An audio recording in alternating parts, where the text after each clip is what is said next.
Hello everyone, welcome back to the channel. In this video I'm going to walk you through on how to enable testnet mode on Phantom wallet, which is the best method. So the first thing to do to enable the testnet mode on Phantom wallet is to open the Phantom wallet app on your mobile phone, or you can also use the browser extension. We also have the mobile app. You can just simply log into your account. So let's get started with the guide. So the next thing to do is to click your account avatar located at the top left corner of the menu. Then from there you have to navigate to developer settings in the menu, then select settings. After then you have to scroll down and tap on developer settings.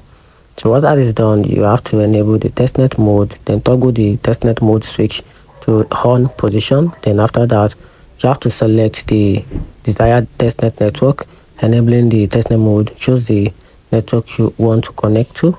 So for example, you can use the Solana network, which is the DivNet, testnet, or you can also use localnet.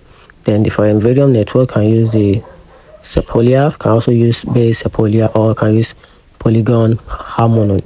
Then after that, you have to confirm the activation. So once selected, your wallet will be switched to the testnet network. You can also interact with the apps and perform transaction in the testnet environment. So that's it. Find the video helpful, turn on the notification button and subscribe for more. Thanks.